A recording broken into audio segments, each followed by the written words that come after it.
Filipão aí na área. Boa noite, Ricardo. Tudo bem? Tudo bom, Felipe? Como é que estão as coisas lá em casa? Tranquilo? Tudo certinho? Tudo bem, graças a Deus, tudo certinho. Beleza. Vamos lá, então. Vamos lá. O que é que eu faço aqui? O share screen, tá?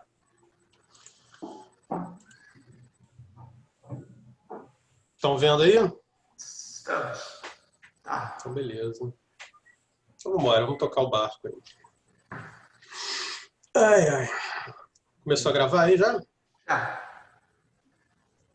Vambora. Bom, boa noite a todos. Então, vamos para a nossa terceira aula relativa aos sacramentos do nosso módulo, né? Nosso módulo de sacramentos. Hoje é a terceira aula.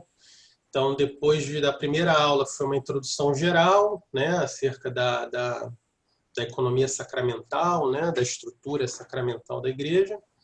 Na aula passada, a gente tratou dos chamados sacramentos da iniciação cristã. E aí eu foquei, né, no batismo e na confirmação e dei uma introdução acerca da Eucaristia, porque a Eucaristia também integra essa categoria de sacramentos da iniciação cristã. Então eu já comecei a tratar da Eucaristia, mas sem esgotar o tema. Então hoje eu vou abordar alguns outros aspectos acerca da Eucaristia com vocês, tá? Só para vocês entenderem, essa divisão ela é uma divisão que é usada pelo próprio catecismo da igreja, mas é uma divisão de cunho, sobretudo, catequético, tá? Mas, enfim, de qualquer forma, é uma divisão clássica, uma divisão bastante tradicional, né, na doutrina da igreja, então a gente se utiliza aqui da mesma forma. E aí hoje a gente vai tratar de outros aspectos acerca da Eucaristia. A gente vai focar hoje nos aspectos sacrificiais, né, da Eucaristia. A gente abordou a Eucaristia sobretudo sobre o aspecto de comunhão, falamos também da presença real, né, discorremos acerca da presença real de Cristo na Eucaristia. E hoje a gente vai focar mais nos aspectos sacrificiais e nos aspectos litúrgicos da Eucaristia, tá? Bom, o sacramento da Eucaristia, ele, conforme a gente já falou na aula passada, ele é o sacramento que torna presente, que faz estar presente de forma real, né? Enfim, eu mencionei isso na aula passada, uma forma um pouco diferente, uma forma substancial, é diferente das outras formas de presença que Cristo apresenta na igreja. Então, por exemplo, a presença na palavra, a presença nos fiéis reunidos, enfim, são formas de presença de Cristo, mas na Eucaristia é uma forma de presença real, conforme a doutrina ensina, a presença substancial, tá? E é presente na Eucaristia toda a pessoa de Cristo, corpo, sangue, alma e divindade, toda a pessoa. E da mesma forma como se faz presente toda a pessoa de Cristo, em cada fração das espécies eucarísticas, também está presente de forma íntegra, de forma integral, a pessoa de Cristo. Então, não importa quantas frações, quantas vezes se fracione as espécies, ainda assim, na menor partícula subsistente, estará ali presente toda a pessoa de Cristo, tá bom? Isso é importante a gente entender. É por isso até que a igreja tem toda aquela preocupação acerca da guarda, acerca do cuidado com relação às espécies consagradas, tá? Então, existe uma preocupação de não se perder uma gota que seja do Santíssimo Sangue, uma partícula ínfima que seja, minúscula que seja, do Santíssimo Corpo do Senhor, para que não se ocorra em sacrilégios, enfim, não se perca aquele que é o maior tesouro da igreja, tá?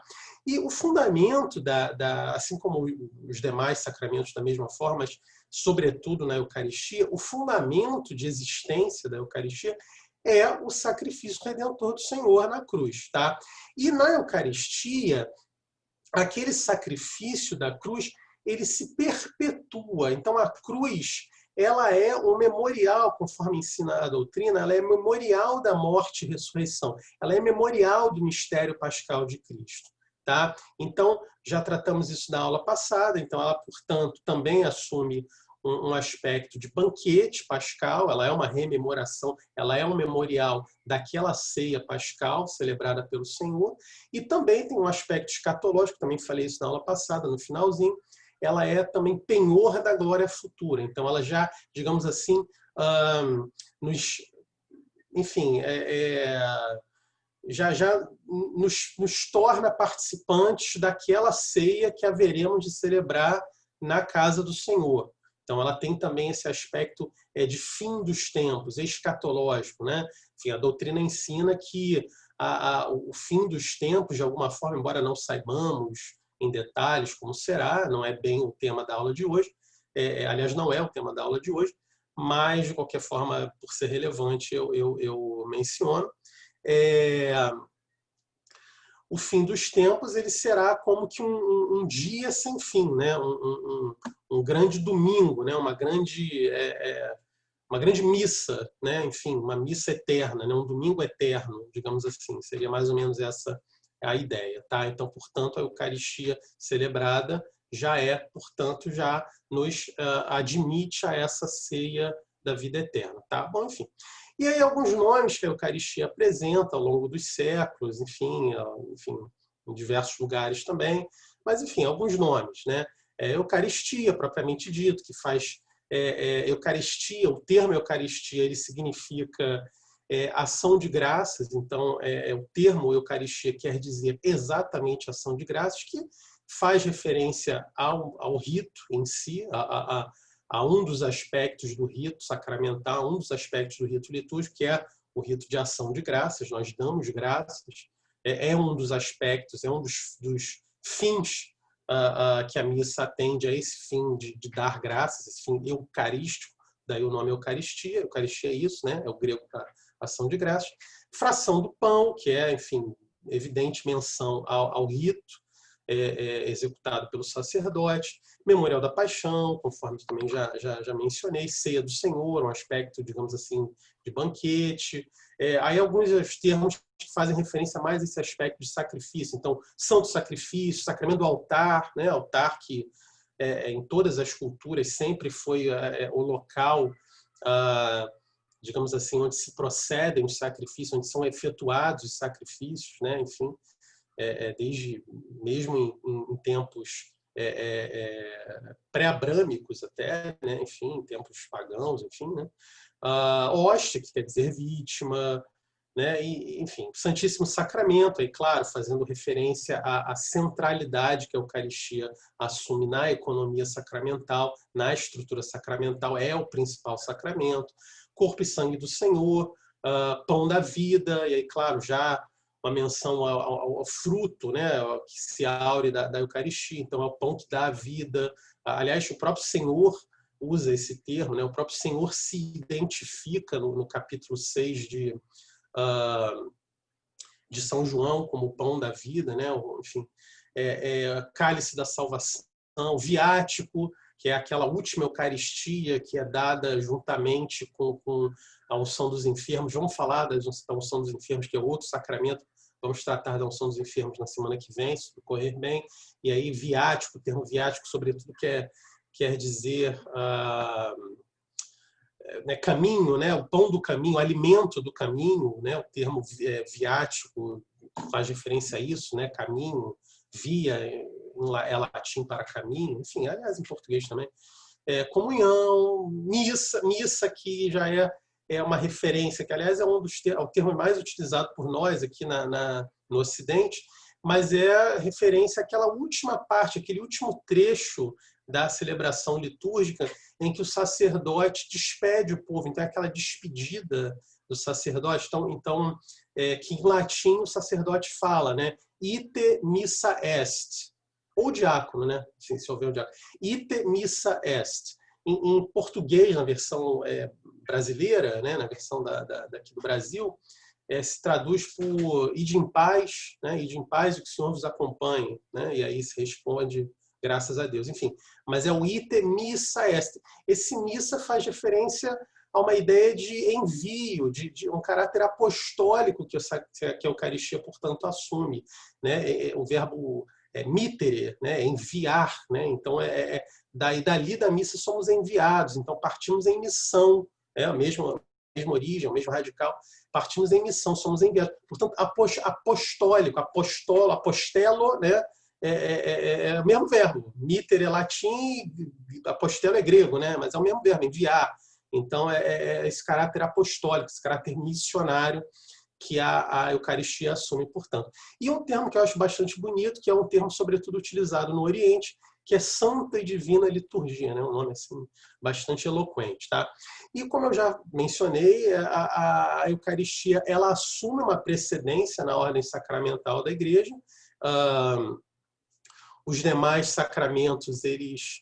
Claro, não que se substitua, não quer dizer que a Eucaristia substitua os demais sacramentos, não é isso. Cada um dos sacramentos produz uma graça sacramental específica, produz frutos próprios, são insubstituíveis, cada um tem sua finalidade, é evidente, mas é inegável que a Eucaristia ela assume uma centralidade, até porque se nos demais sacramentos a gente tem acesso, a gente recebe a graça, na Eucaristia a gente recebe o próprio autor da graça, nosso Senhor Jesus Cristo, que é Deus. Então, o próprio autor da graça se faz presente na Eucaristia. Então, daí a centralidade que este sacramento assume. Tá? O catecismo fala em fonte, né? Que a Eucaristia é fonte e ápice de toda a vida espiritual. Então, esse LG só para esclarecer, né? CCE eu já expliquei, é catecismo, né, em latim.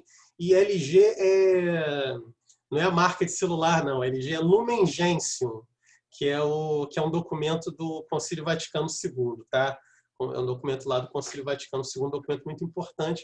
E ele fala, nesse ponto número 11, trata da centralidade que a Eucaristia possui, portanto, na economia sacramental, tá bom?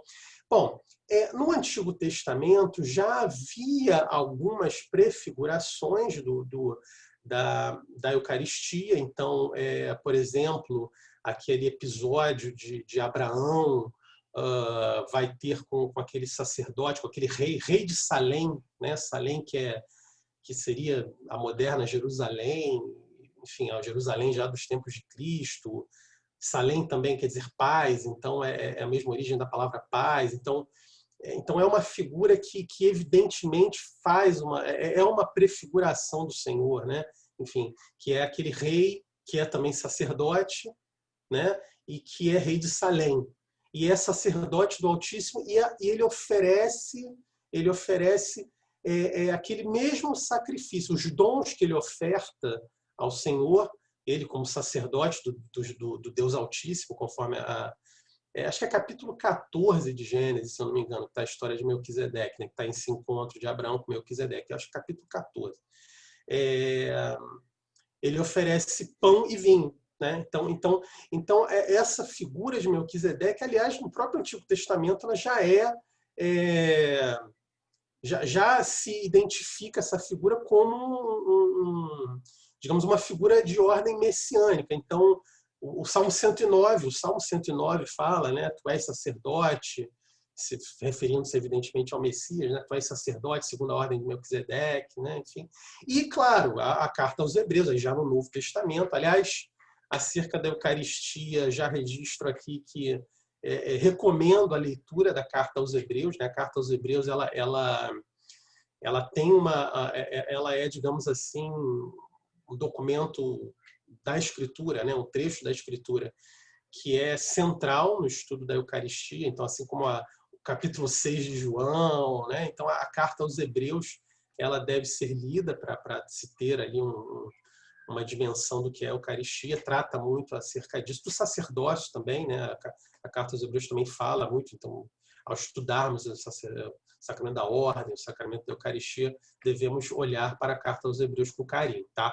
E, claro, outras prefigurações também. Então, os pães ázimos utilizados na celebração da Páscoa judaica, o maná, aliás, o maná é também uma figura muito interessante, né? Ele é o pão do céu, o pão enviado por Deus, e o maná ele não podia ser guardado, ele não podia ser estocado, ele tinha que ser consumido. Era o pão de cada dia, portanto, né? Então, é uma figura evidente, uma clara prefiguração também da Eucaristia.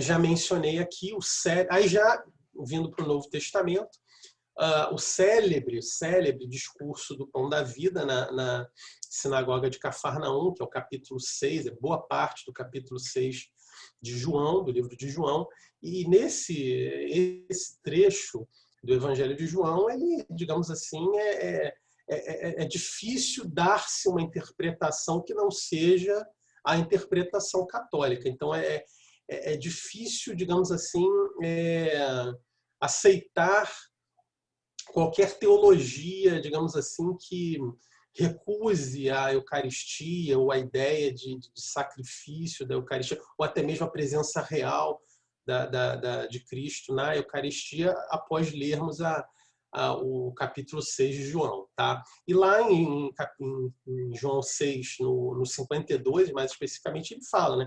Eu sou o pão vivo que desceu do céu. Quem come deste pão viverá. Né? E o pão que eu daria é a minha carne. E é interessante essa passagem, porque muitos daqueles que estavam ali e que haviam participado da multiplicação dos pães logo antes, eles se escandalizam e vão embora, saem dali. E Jesus não volta atrás. Jesus, digamos assim, Jesus poderia, né? Se eu tivesse havido ali alguma confusão, não entenderam muito bem.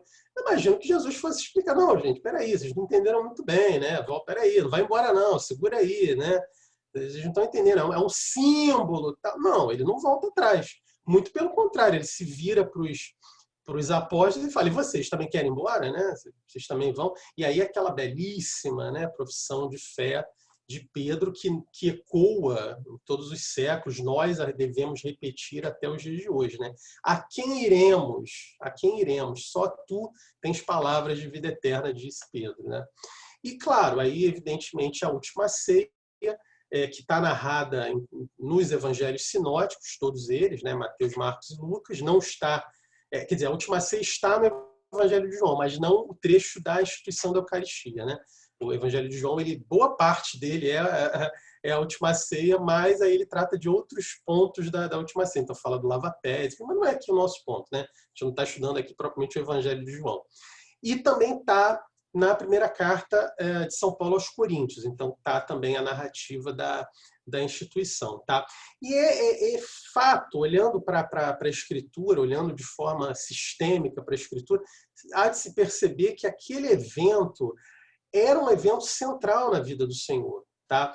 Então, embora, claro, enfim, toda a vida do Senhor seja redentora, toda a vida do Senhor tem aspectos, digamos assim, de anúncio do sacrifício, de anúncio dos sacramentos de um modo geral, mas é claro que aquele momento ali é um momento central. O próprio Senhor afirma, né? Enfim, é a minha hora que se aproxima, desejei ardentemente, ele afirma, desejei ardentemente celebrar esta Páscoa com vocês.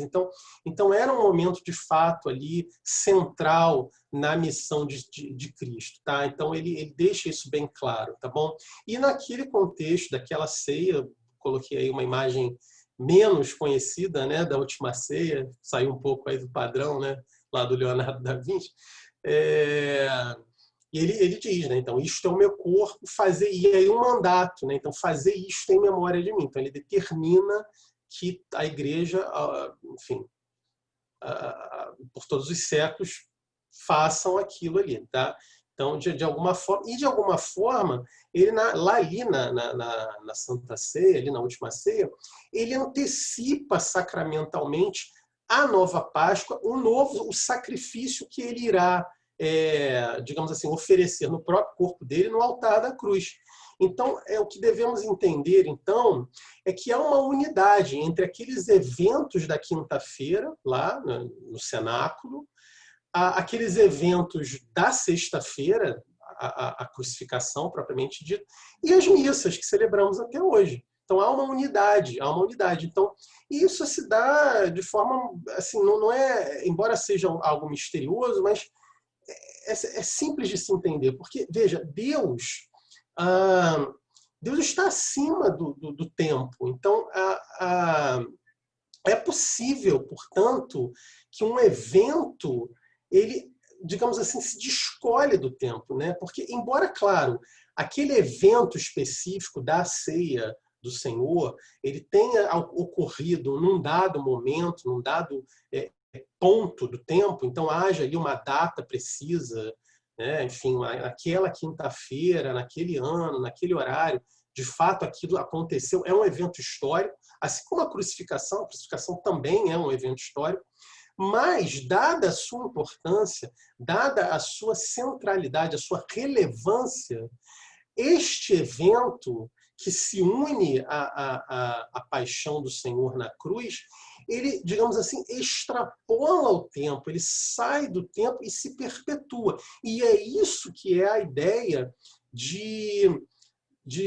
da missa, digamos assim, de tornar presente o sacrifício, de representar o sacrifício. Então, quando se diz que a Eucaristia ela representa o sacrifício do Senhor, não é representar no sentido de atuar, né, um teatro ali, uma coisa assim. Não, é porque torna presente, atualiza, faz-se de novo, né, enfim, aquele mesmo sacrifício, tá? E não é um novo sacrifício, também é outra coisa também que a gente deve deixar de lado. É uma ideia de que não é que Cristo morra novamente. Vamos ver isso daqui a alguns minutos mais detalhadamente, mas é o mesmo sacrifício, tá bom? É o mesmo sacrifício, porque é a mesma vítima, é o mesmo sacerdote, tá? Mas vamos lá. E aquele contexto da última ceia também tem um caráter institucional, conforme eu já mencionei. Então, ele dá um mandato, ele dá uma ordem aos seus discípulos, fazer isto em memória de mim. E ele designa ali aqueles que irão ser, digamos assim, designados, né? Aqueles que irão receber esta função, esta tarefa de celebrar a Eucaristia ao longo dos tempos, que são os apóstolos e, evidentemente, seus sucessores. Tá? Então, os sacerdotes, portanto, tá bom? E também da Santa Ceia, a gente identifica também quais são os sinais sacramentais. Então, a matéria do sacramento é o pão de trigo e o vinho de uva. Isso é um outro ponto também que a gente tem que deixar claro. Para celebrar validamente a Eucaristia, é necessário, enfim, não há, é algo que, digamos assim, pertence ao direito divino, então não é nem, digamos assim, passível de ser mudado pela autoridade da Igreja, pela autoridade episcopal ou mesmo pontifícia, mas a matéria do sacrifício eucarístico é o pão de trigo e o vinho de uva, tá? Então não serve um pão, sei lá, pão de queijo, não serve. Então lamento aos mineiros aí do grupo, né? O pão de queijo está fora, broa de milho também não serve. Vinho também, bom, embora vinho de uva, para mim, seja uma redundância, porque eu não consigo conceber vinho que não seja de uva, mas, como alguns aí dizem, né, que pode fazer um vinho ali de maçã, uma coisa assim, também não pode, tá? É vinho da uva, tá? Não serve. E também não serve nenhuma outra bebida, tá? Cachaça, né, sei lá o que, entendeu? Gin tônica, não, tá? Vinho de uva, tá? Só uma pé de página aqui, uma notinha de rodapé aqui, senão eu nem ia falar, mas eu acho que não custa nada, né, já que a gente está aqui. Existem casos assim muito raros, assim, uma situação extremamente, digamos assim, extraordinária, tá? Existe a possibilidade de, caso o sacerdote tenha alguma condição pessoal, que o impeça de consumir uma quantidade mínima de trigo, né, de glúten. Então, acho que é doença celíaca, se eu não me engano o nome disso, mas não sou médico, então enfim, também não é bem relevante aqui. Mas existe a possibilidade de celebrar com uma hóstia com um teor mínimo de glúten, tá? Mas não é gluten free, tá bom? Gluten free 100% não serve. Tá? Então, é um teor mínimo, mas é uma situação muito específica, é uma autorização que é dada àquele sacerdote, especificamente, às vezes, para um caso específico, enfim, algo que é muito raro, a gente provavelmente não vai ver. E a mesma coisa em relação ao vinho também. Então, se há uma situação que o sacerdote não possa consumir uma porcentagem mínima sequer de álcool, então pode-se celebrar com o chamado mosto, tá? Não é suco de uva, não é suco de uva, tá? Algumas pessoas até confundem, pode celebrar com suco de uva. Não, não pode, tá bom? Suco de uva Del Valle, entendeu? Não serve, tá? Não serve de jeito nenhum. O que serve, o que se usa, mas é nessa situação muito rara, muito específica, é o chamado mosto. O que é mosto? Não sei muito bem, tá? Mas me parece, segundo eu apurei, né?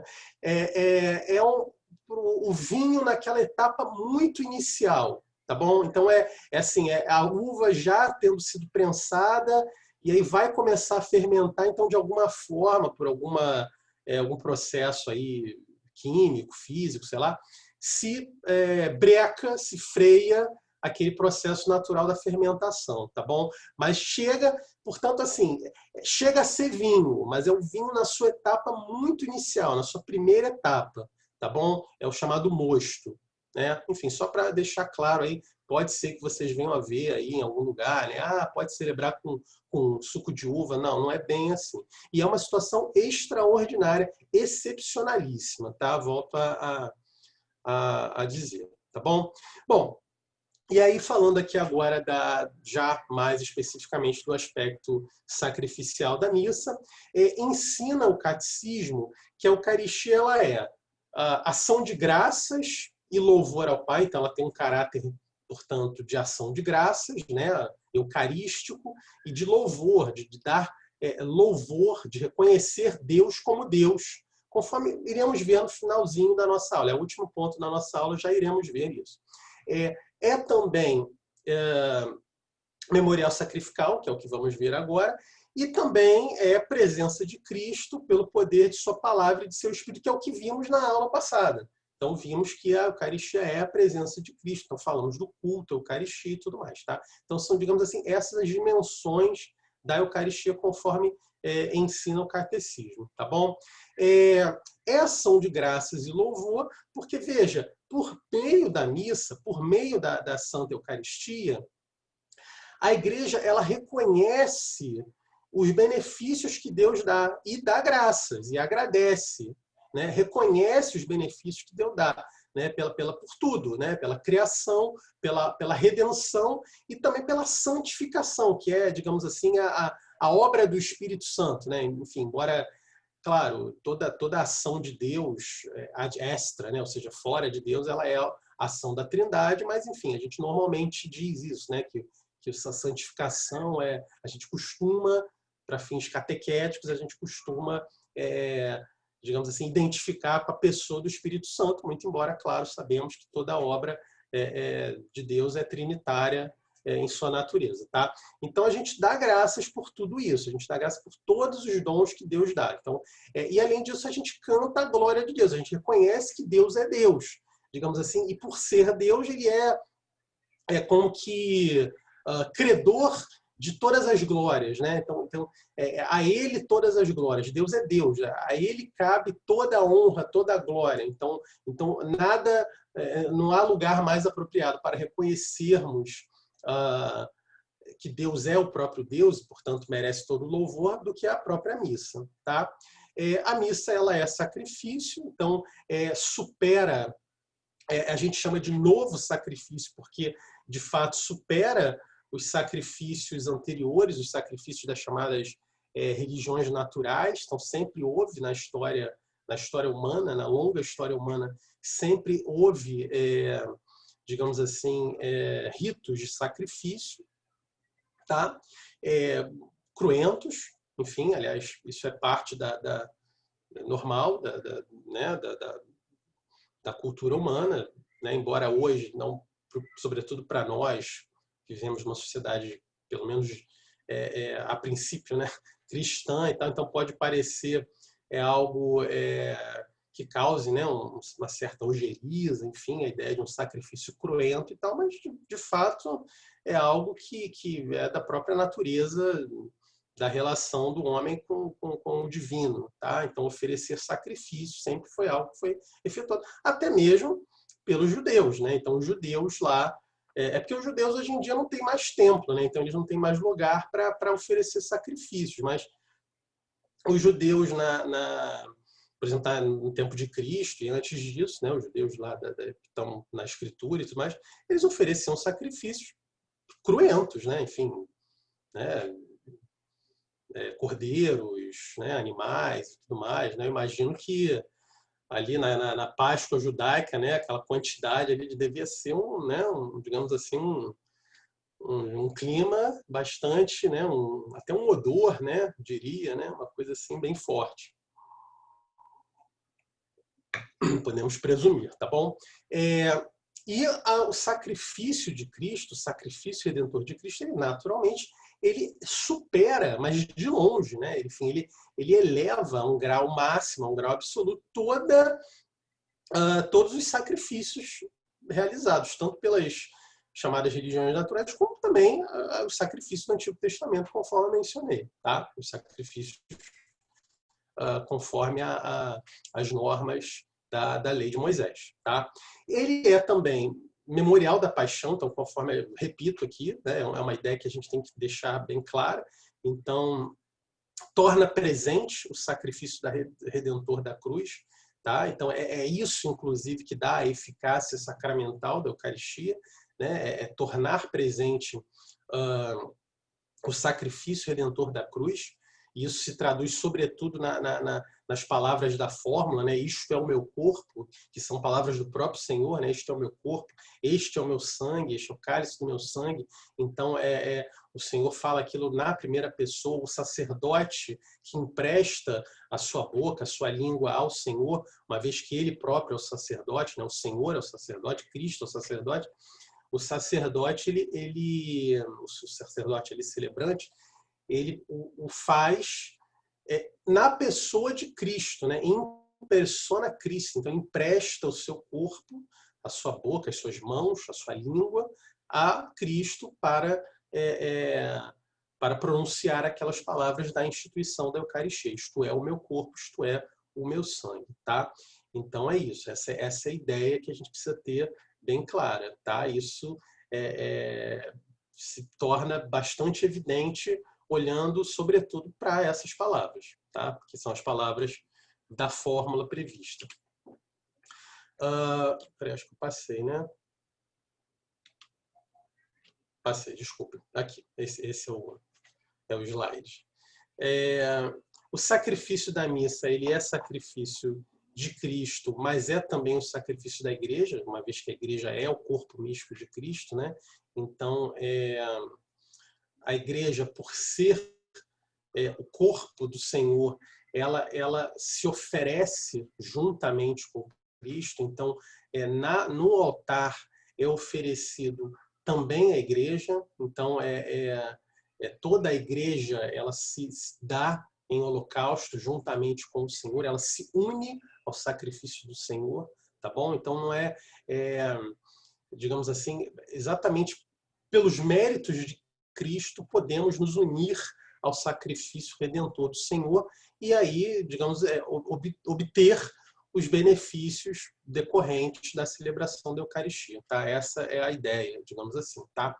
E a atualização, a representação daquele sacrifício, sobretudo porque é a mesma vítima e é o mesmo sacerdote. Então, lembremos, por exemplo, dos sacrifícios efetuados na ordem do Antigo Testamento. Então, o judeu ia lá num ano, né, levava lá um cordeiro, né, um cordeiro lá com determinadas características e tudo mais. Aí, beleza, o cordeiro era sacrificado. No ano seguinte, ele voltava com outro cordeiro. Então, era outro sacrifício, não era o mesmo. Aquele cordeiro do ano anterior já tinha sido consumido, tá bom? Então, já tinha sido queimado e tudo mais, enfim, né? Já não estava mais ali, era um outro cordeiro. Então, portanto, era um outro sacrifício. No caso da missa, no caso da Eucaristia, não. É a mesma vítima e o mesmo sacerdote. Tá bom? A única diferença, digamos assim, é a forma. Porque no Gólgota, né, lá naquela, né, na sexta-feira, lá no altar da cruz, no Monte Calvário, se deu de uma forma cruenta, então com derramamento de sangue. Então, Cristo derramou o seu sangue, conforme essa bela imagem, eu gosto muito desse quadro, e no altar é de forma sacramental, de forma incruenta, tá bom? Então, sem dor, sem derramamento de sangue. Né? E é como eu falei antes, não é que Cristo, não é que a cada missa a gente está matando Cristo novamente. Não, não é isso. Cristo já não morre mais, a morte já não tem força sobre Cristo. Mas este evento, pela sua relevância, pela sua importância, rompe as barreiras do tempo. Então é como se na missa a gente, digamos assim, a gente se transportasse para aquela sexta-feira. Então a gente estivesse ali diante do Calvário, diante do altar da cruz. É essa a ideia. É uma ruptura temporal, né? E aliás, no espaço-tempo, porque, veja, o sacrifício da cruz ele tem data e local. Ele aconteceu num dia determinado e num local determinado, né? Que é lá no Calvário, Monte Calvário e tudo mais, naquela sexta-feira. E na missa, não. Na missa, qualquer missa celebrada em qualquer lugar do mundo, tá? Não me consta que tenha sido celebrada a missa em outro planeta, mas, enfim, né? Enfim, seria possível, em princípio, né? Mas em qualquer lugar do planeta Terra que se celebre uma missa, podemos dizer que é como se estivéssemos ali diante do altar da cruz naquela sexta-feira da paixão do Senhor, lá, enfim, há quase 2000 anos atrás, tá? Vou botar um golinho d'água aqui.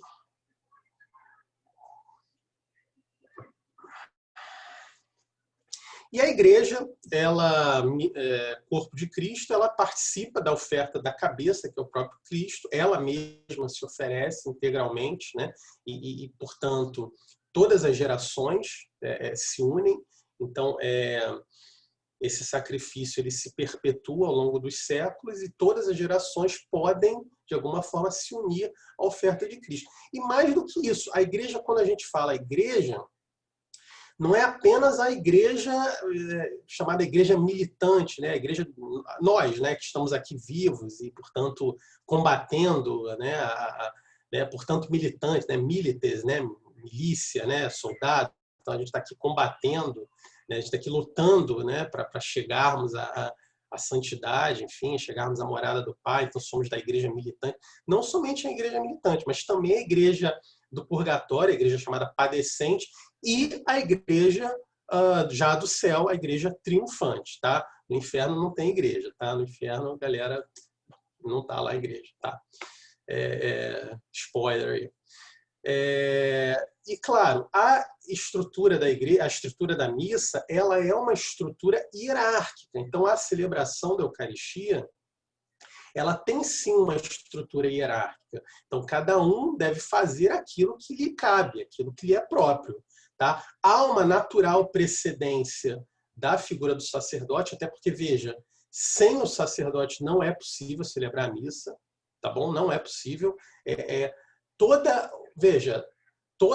Todos os leigos do mundo reunidos num único local, né? Enfim, seria uma grande aglomeração, né? Não sei se o pessoal ia gostar, mas de máscara e tal. Mas não seriam capazes de celebrar uma missa válida, não seriam capazes. E um único sacerdote no seu quartinho, tá? Minúsculo, na sua cela, muitos inclusive já o fizeram ao longo dos séculos, às vezes por estarem encarcerados e tudo mais, um único sacerdote pode celebrar a missa sozinho, basta que se utilize dos sinais sacramentais, pão de trigo, vinho de uva, e da fórmula necessária, da fórmula prevista pela igreja. Tá? Mas há uma hierarquia na estrutura da celebração. Então, cada um faz aquilo que lhe é próprio. Né? Os fiéis, eles também, da mesma forma, eles não são irrelevantes, eles não são meros espectadores, eles tomam parte daquele sacrifício. Então, e cada um há de fazer aquilo que lhe cabe. Às vezes, até, eventualmente, há funções que são, né, dadas a um determinado leigo, né? Enfim, você vai ler, né, você vai fazer não sei o quê, vai levar as ofertas e tal, enfim. Né? Então, são funções, às vezes, que podem ser desempenhadas por fiéis leigos e tudo mais. Né? E os demais fiéis também, que muitas vezes não são o próprio sacerdote. Então, por exemplo, diácono, eventualmente. Né? Por exemplo, a figura do diácono é uma figura interessante, porque se houver um diácono presente, a ele cabem certas funções litúrgicas que o próprio sacerdote não poderá desempenhar se ele estiver presente. Por exemplo, a leitura do Evangelho. Né? Se tiver um diácono presente, ainda que seja o Papa celebrando a missa, né? Não poderá ler o Evangelho. Quem vai ler o Evangelho é o diácono. É a função do diácono ler o Evangelho. Entre outras coisas também, né? Aquela exortação à paz, enfim, aquela despedida final também, enfim, mas aí não vem ao caso aqui. Tá? Os textos da liturgia, e aí aqui eu aproveito para abrir um parêntese rápido e, digamos assim, concitar vocês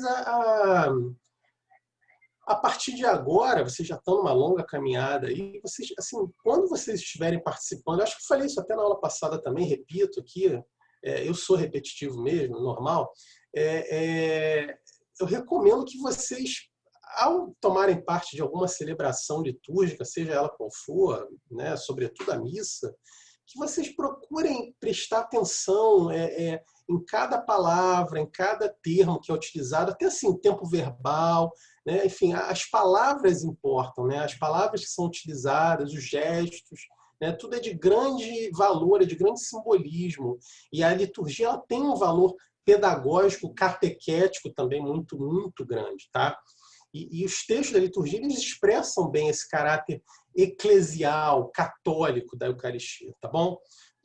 São Gregório Magno nos ensinava, né, que devemos nos fazer hóstia, porque nós também nos oferecemos a Cristo, nós também nos oferecemos em sacrifício. Então devemos também, juntamente com Cristo, sermos crucificados, tornarmos-nos hóstia juntamente com o Senhor, tá? Então, nos unirmos, digamos, interiormente também ao sacrifício do altar. E aí, claro, as manifestações exteriores muitas vezes vão ser relevantes. Então, as respostas que nos cabem devem ser pronunciadas, orações que às vezes cabem especificamente às pessoas dos leigos, determinadas posições corporais, né? Então, ficar de pé, ajoelhar, enfim, tá? Então, essas disposições externas, elas, claro, elas muitas vezes serão importantes porque elas vão traduzir disposições interiores também. Então, não é apenas uma disposição interior, digamos, devemos nos unir ao sacrifício de Cristo de alma e corpo, tá? O corpo também faz parte, tá? E claro, conforme nos ensinava São José Maria, ter a missa, ter a Eucaristia como centro e raiz de nossa vida interior. Isso nos ensinava São José Maria. Então, a missa, ela há de ser, para o fiel que a assistiu, que tomou parte dela, há de ser aquele momento mais importante do dia. Então, quando ele estiver ali no final do dia, fazendo a sua recapitulação, seu exame de consciência e tal, certamente o evento mais importante do dia, não importa, né, quantos sucessos profissionais ele tenha tido, quantas reuniões, enfim, não importa. O ápice do seu dia tem que ter sido a missa. A missa é o evento mais importante. Enfim, o que há. Aliás, naquele momento, podemos dizer que a missa é o que está acontecendo mais importante no mundo. É aquela missa, é a renovação, é a representação do sacrifício do Senhor, que é um momento crucial na história do homem. Tá? E aí, São José Maria nos ensinava a fazer da missa fazer do nosso dia uma missa contínua. Então, darmos continuidade à missa ao longo do dia. Então, se a missa tem um caráter de ação de graças, então vamos ao longo do dia dar graças. Então, se a missa tem um caráter de louvor, então vamos ao longo do dia fazer com que nossa vida seja uma vida que reconheça em Deus o Criador, que dê louvor a Deus, enfim, tá? E aí vamos olhar aqui propriamente para a celebração da Eucaristia, né, o aspecto litúrgico, digamos assim. Então, já fica claro que na estrutura litúrgica da Igreja, o dia santo do Senhor é o dia central. Então, embora, claro, a missa é celebrada todos os dias do ano, com exceção da sexta-feira santa, mas isso também não vem ao caso aqui, não é propriamente uma aula de liturgia, né? Mas evidentemente que o dia santo, o domingo, é um dia central, é a Páscoa semanal, conforme ensinava São João Paulo II. Tá? E isso já fica claro que desde o início da Igreja é assim. A Igreja, desde os seus primórdios, desde as suas primeiras gerações, já celebra a missa no dia da paixão, no dia da ressurreição do Senhor, que é o primeiro dia da semana. Então, nos Atos dos Apóstolos, né? No primeiro dia da semana, eles se reuniam para a fração do pão.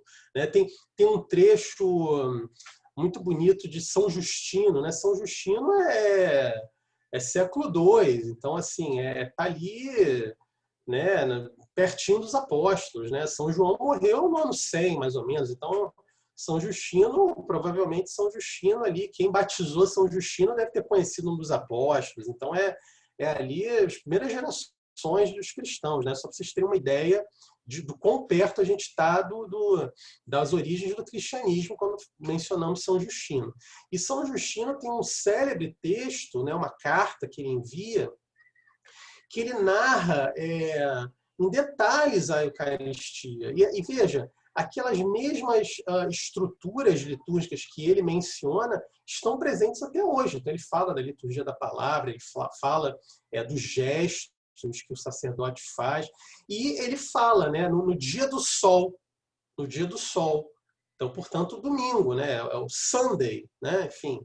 Lembremos que estávamos ali naquela ocasião em tempos, né, pagãos. Então, a cultura romana era uma cultura pagã. Então, o dia do sol, né, o Sonntag, Sunday, né, enfim, que é o próprio domingo, é o primeiro dia da semana, é o dia da ressurreição, é o dia do verdadeiro sol, tá?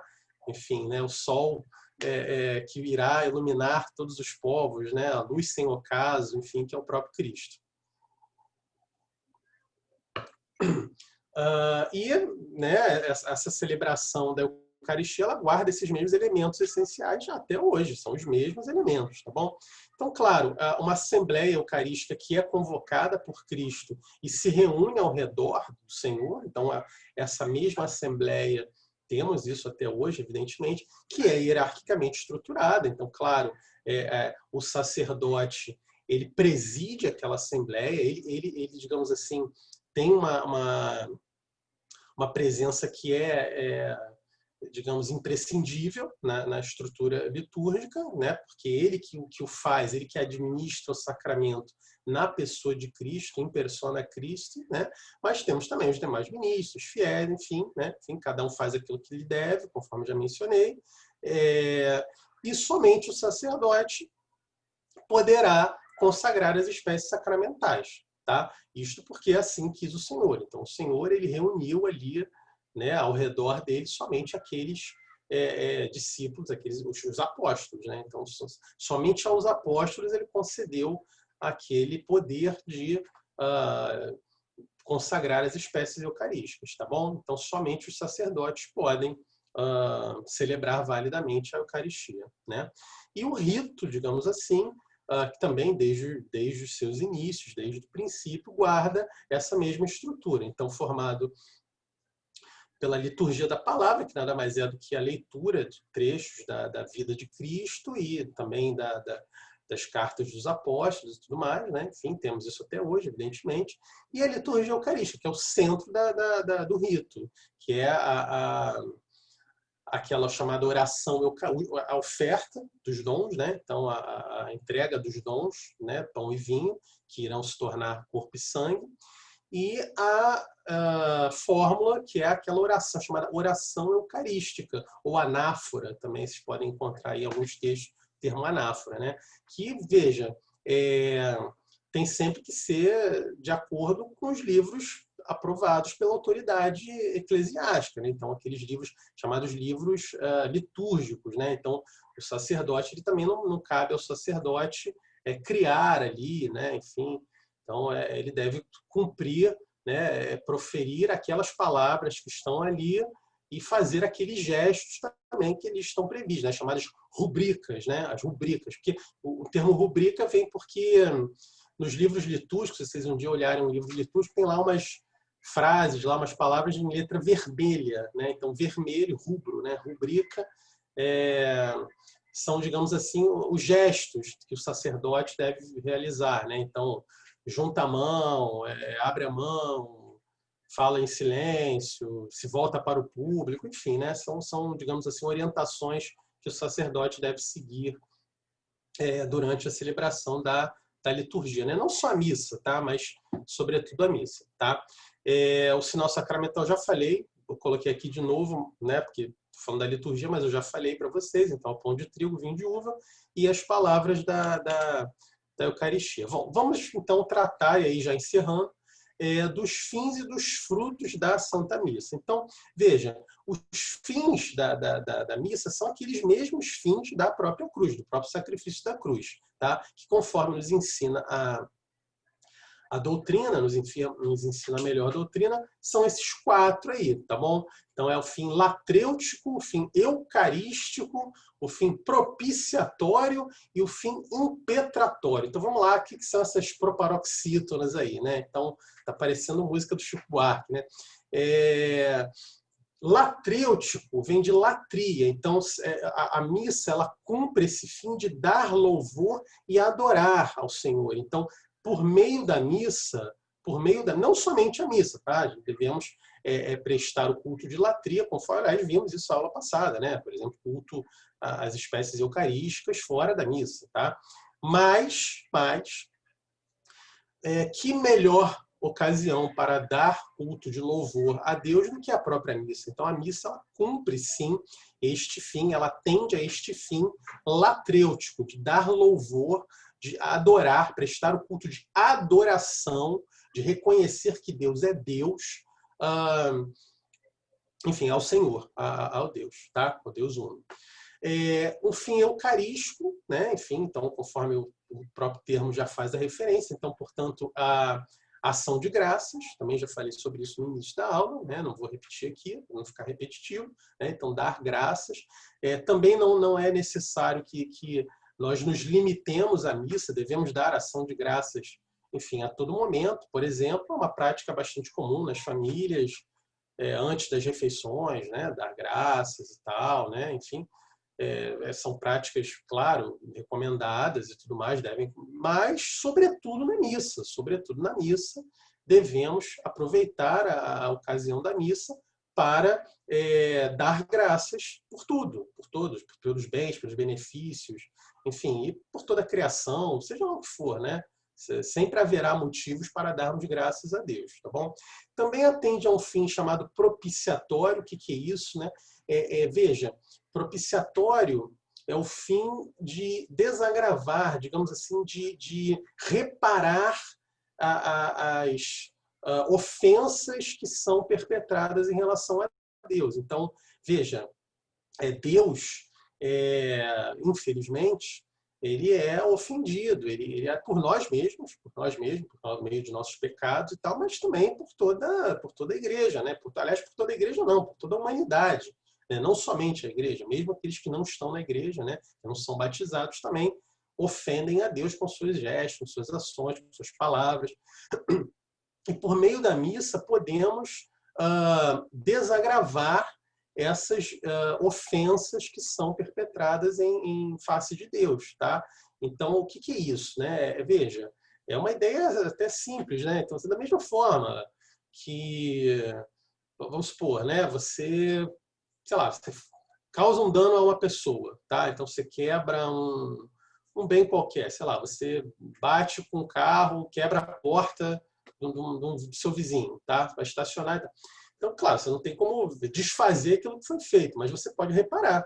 Vamos lá, vou reparar, olha, vou consertar, tá aqui, olha, né, meu mecânico, não sei o que e tal. Você, de alguma forma, pode reparar aquilo. Então, este fim propiciatório é isso, né? É este fim de reparação, de desagravo em relação às ofensas que são cometidas contra Deus, tá? Devemos, então, buscar desagravar na missa também, né?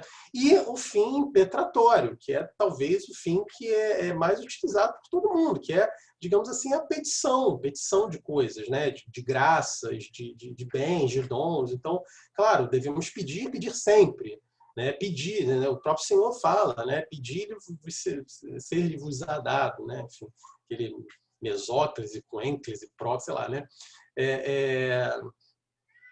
Devemos, então, sempre pedir as coisas a Deus, e sobretudo na missa, sobretudo aproveitar a ocasião da missa para fazer nossos pedidos.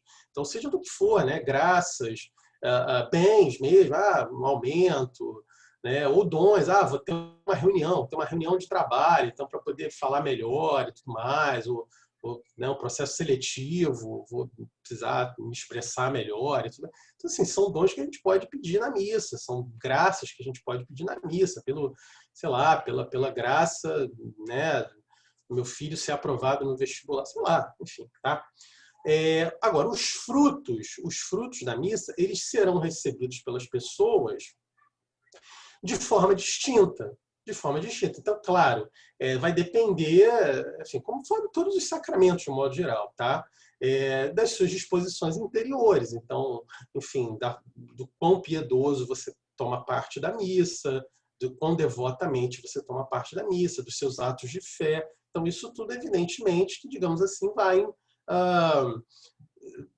os frutos, eles serão, de alguma forma, função disso, né? Enfim, das suas disposições interiores. Agora, mais do que isso, a gente tem que ter em mente que a Eucaristia, a missa, ela tem um caráter católico, um caráter eclesial, um caráter universal. Então, toda a igreja, né, o celebrante, os fiéis que ali estão presentes, então, de alguma forma, se unem a ele naquela celebração específica. Fiéis, eventualmente, podem se unir àquele sacerdote até telepresencialmente, né, espiritualmente, às vezes. Né, hoje em dia, então, a gente vê muito isso, né, pelo rádio, pela internet, enfim, pela TV.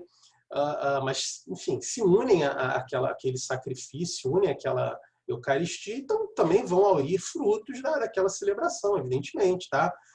Vai ser menor, vai ser maior do que os que estão ali presentes? Não sei. Enfim, depende. Talvez uma pessoa ali presente não esteja com as mesmas disposições interiores de uma pessoa de casa. Não tem como contabilizar. Isso não é contabilizável, né? Pelo menos não por nós, né? Por Deus, sim, mas não por nós, tá? Eventualmente, aqueles pelos quais a missa é oferecida. Então, a missa deve ser oferecida por pessoas vivas ou mortas. Então, enfim, missas votivas, né? Missas de ação de graças, ou missas, enfim, pelas almas, né? Missas de sétimo dia, missas de corpo presente, enfim, né? Devem ser celebradas sempre, a igreja recomenda. Ou, às vezes, até, ainda que não seja uma missa, digamos assim, combinada, né, com o sacerdote, vai ser a missa celebrada fulano de tal, né, e tal, enfim, então pode até utilizar ali um formulário próprio, mas você, interiormente, pode oferecer aquele sacrifício da missa para uma determinada pessoa.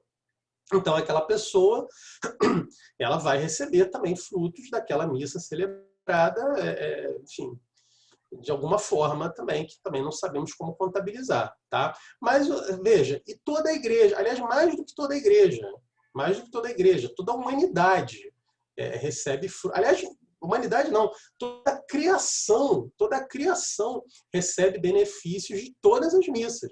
Toda missa, ela tem um impacto positivo em toda a criação, tá? Então, toda a criação, ela recebe, ela aure frutos de cada missa celebrada. Então, é por isso que os sacerdotes devem celebrar as missas, né? Então, isso também aliás, isso é uma coisa que a gente viu muito nesses últimos dias, né? Nesses últimos tempos. Não é só celebrar quando está ali né, com o povo reunido. Não, mesmo que esteja sozinho, deve celebrar, porque foi ordenado para isso, né? Porque a missa, ela é católica. Ela digamos, ela produz frutos a todos, em relação a todos, tá? Aliás, em relação à criação inteira, tá bom? Isso é importante a gente ter em mente.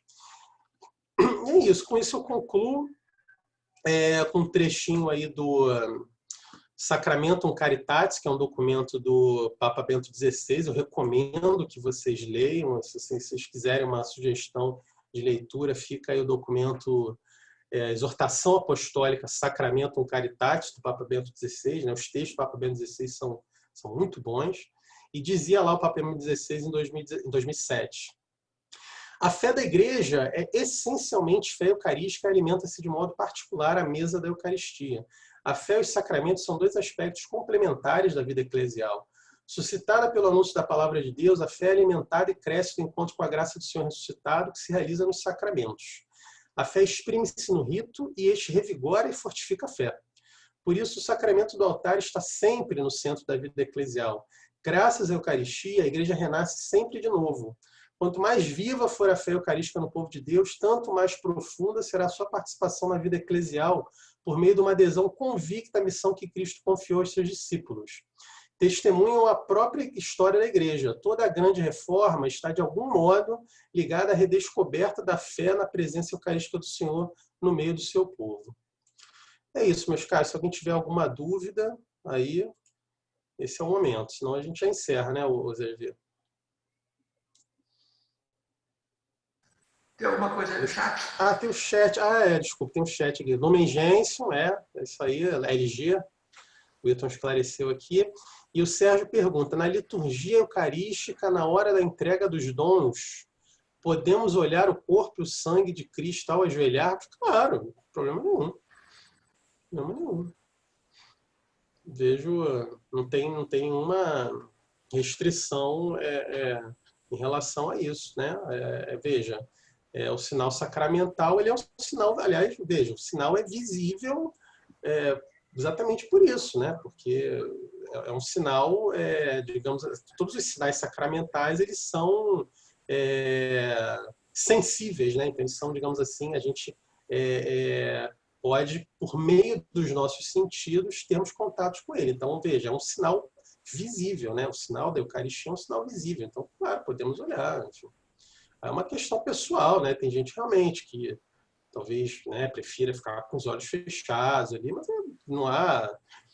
Aliás, veja, há poucas orientações gestuais em relação aos fiéis. Algumas, de fato algumas, mas não são muitas, não. O mais importante é a questão da piedade mesmo. Tal, né?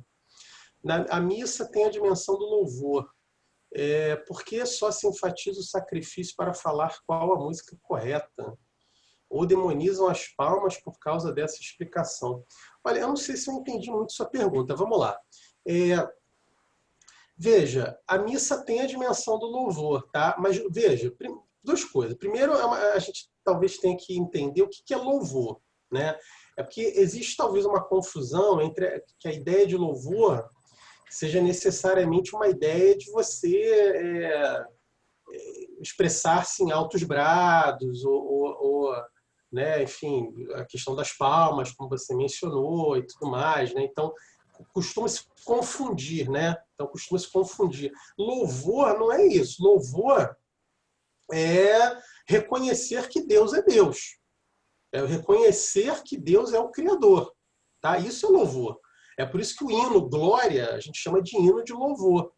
Tá? Porque no hino Glória, de fato, se você pegar ali o texto do hino Glória, embora veja, toda a missa tem um aspecto de louvor, um aspecto latrêutico, tá? Conforme eu explanei aqui no nosso slide. Mas há alguns trechos que isso fica mais claro. Por exemplo, o chamado hino Glória, tá? Que, aliás, diga-se de passagem, segundo a instrução geral, é aquele texto que está ali, tá bom? Não deve ser substituído por outro. Mas, enfim, só só falando aqui, não vem ao caso no momento, tá? Mas veja, então a dimensão de louvor que você se refere, ela não necessariamente ela está relacionada às músicas que são utilizadas, enfim, né, ou a questão das palmas. São coisas distintas, tá? Em relação às palmas, veja, há manifestações de alguns, embora não haja assim, bom, não há previsão para palmas. Isso a gente deixa isso bem claro. Não há nenhuma previsão para se, e aí agora os fiéis batem palma. Não tem. Isso aí vocês podem ter certeza. Não há nenhuma previsão para que os fiéis batam palma em determinado momento da missa. Há previsões, como por exemplo perguntou o Sérgio, de ajoelhar, né, de ficar de pé. Isso sim, isso há previsão. Então, bater palma não tem previsão, tá?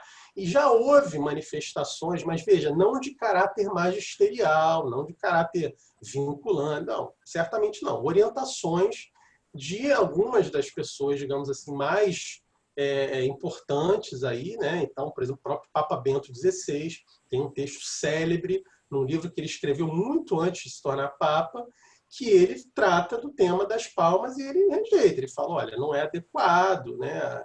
Se batam palmas e tudo mais. É uma opinião dele como teólogo, como estudante de liturgia, profundo estudioso de liturgia, tá? Então também não é aqui, não se deve também demonizar e tudo, mas não é isso, tá? É como eu falei, veja, os frutos sobrenaturais, espirituais, eles estão na contabilidade de Deus, tá? Então, veja, não cabe a gente aqui, né? Agora, o nosso papel aqui é tentar dar a doutrina conforme ensina a igreja. Então, o que eu posso afirmar para você, de forma, digamos assim, doutrinal, é isso. Não há previsão para bater palma, tá? Não há. Isso certamente não há, tá? Agora, se as palmas são, né, devem ser feitas ou não devem, enfim, é um crime absurdo. Também, por outro lado, não fere a validade dos sacramentos. Também a gente pode afirmar aqui de forma que também tem a ver com a nossa aula. Isso eu também posso afirmar, né? Bater palmas não vai tornar a missa válida ou inválida, né? O que pode tornar a missa válida ou inválida é aquilo que eu falei. Por exemplo, usou cerveja em vez de vinho. Aí, né? Usou pão de queijo. Pô, então não é, entendeu? Né? Não usou as palavras previstas. Né? Então o padre falou uma outra coisa lá qualquer, enfim, que não tinha nada a ver com nada. Então pode-se discutir a questão da validade. Tá? Assim como todos os sacramentos seguem essa mesma lógica. Forma e matéria. Tá? Agora, o comportamento e tudo mais, bom, aí é uma questão realmente muito... Né, eu recomendaria mesmo essa questão, você levar isso talvez ao seu diretor espiritual e tal. Acho que talvez seja né, seja melhor, enfim.